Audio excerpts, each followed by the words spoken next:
This is Hannibal here from the Hannibal TV on YouTube with a daily wrestling news update. And there's actually a lot of interesting news today from the professional wrestling world. Wipeout with John Cena has been canceled due to viewership decline. Here's something very interesting about this being canceled. It's been on since 2021. Viewership has dropped a lot since it started. Collision is on the same channel and gets similar ratings, sometimes worse. I don't know if the deal with AEW, I'm gonna guess their 3-year deal is solid. They did cancel Rampage not too long ago, but I wonder if the decline in AEW's ratings continue, if they'll also eventually cancel AEW, because there hasn't been any signs of an improvement. And it was reported yesterday that some of the people helping Tony Khan with booking are Will Ospreay, Ricochet, and Kenny Omega.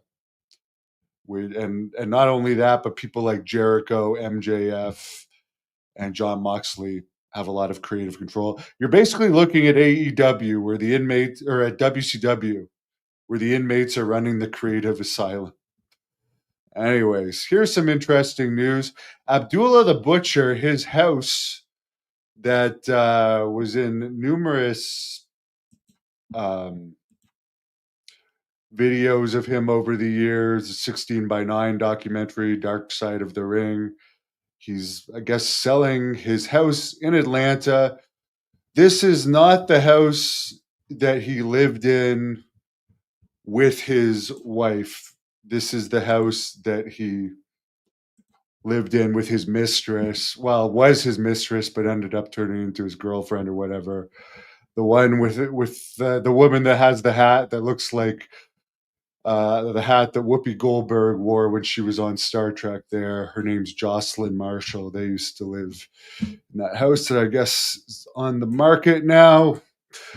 Here's something interesting. Seth Rollins did an interview saying that as far as Hulk Hogan getting booed, I mean, Undertaker took a shot at Hogan yesterday.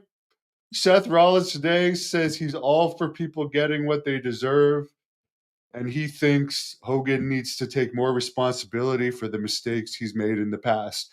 So it's interesting. Mark Henry's taking shots at Hogan. His son's in WWE now, and he still does appearances. Now, Seth Rollins and Undertaker both have good positions still with WWE, and they're alluding to stuff Hogan has done that is racial, actually. So it's interesting that WWE has this beer with Hulk Hogan, and they haven't told. I mean, I'm not sure if anyone could tell the Undertaker to shut up, but I know he's under an extended contract for a lot of money. I just, if I was running WWE and had a beer partnership, I don't know if I'd want all these top stars and legends to actually comment that Hogan getting booed was about more than just booing him, because his segment was boring.